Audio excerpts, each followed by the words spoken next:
You need to ignore what everyone else is doing and achieving. Your life is about breaking your own limits and outgrowing yourself to live your best life. You are not in competition with anyone else. Plan to outdo your past and not other people. I love that. Look, 2019 is really off to a fast start, and I don't know about you, but I know that I didn't wake up January 1 and say, you know what, I'm going to write down all of my goals, I'm going to do my vision board, and I'm going to plan every single detail of my life. You didn't, overachiever.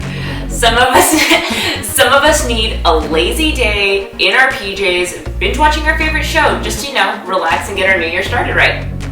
I'm Edna. And I'm Alexandria Posada, and we're going to show some of our favorite tips and tricks on how we can envision and plan for this next year. I personally find that keeping a vision board in my office really helps me because it's like right front and center. I see it every day, and so for me, I like keeping a vision board. I've never even had a vision board before. I have always just said, hey, these are my goals, and that's it. But then I realized that, hey, why not have something that you can see every day? So I decided to put my vision board in my planner this year. I tell people, if you think of a project as this huge project, you're not going to get it done. So one of the things that really works for me is that I am constantly either pinning something on Pinterest or saving something on Instagram, and really even and you know this about me, when I'm reading magazines, I'll tear out a paper, a page out of there, something that at that point in time is inspiring and motivating for me. And you put them in all your folders and keep them organized. I, on the other hand, I go just like you. I do go to Instagram and Pinterest, but I also watch a lot of YouTube because it's something that I can get inspired with as I'm getting ready in the morning. I really feel that by, breaking these tasks down, and like you said, you were kind of making fun of me, but it is true that I am a notorious list maker. What is it that you tell me? Your lists have lists and your files have files. That is probably true. But that works for me because I feel that after 30 years in business that for me, it just helps to keep me really structured.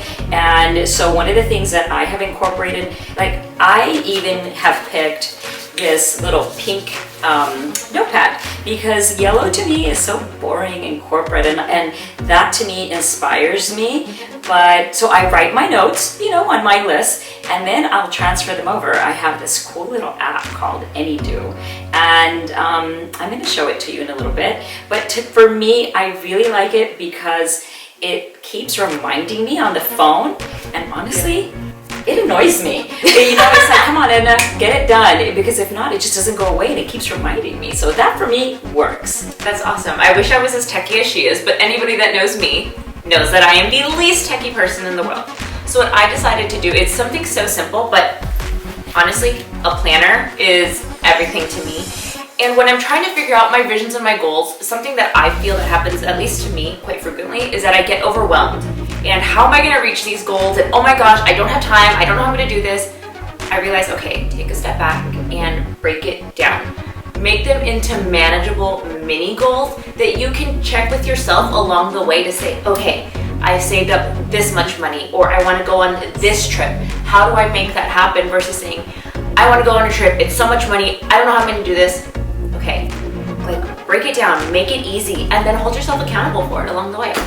I love that, and that's why when I go back to, whether I put reminders on my phone and send us reminders. I send everybody reminders, I share everything, but really I think it keeps us accountable.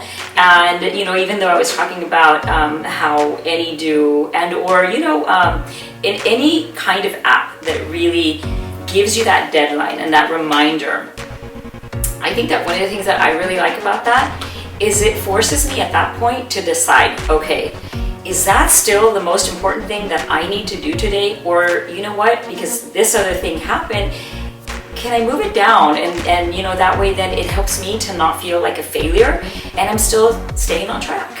So there you have it, envisioning your goals, because you need to know where you're going in order to get there. And planning too, because you need to get to the right place. So you need to really break down your goals into manageable goals and make lists and then put deadlines too. We'd love for you to share your vision boards with us. So tag us on Instagram, our handles are down below, and use the hashtag Edna and Alexandria. And to encourage you to really try the whole vision board and planning and organizing, we're excited because we're giving away an organizer and planner. And so all you have to do is make sure you like our video, subscribe to our channel, and leave a comment down below in the comment section letting us know what one of your big goals or visions is for 2019. Much success to you. See you in our next one.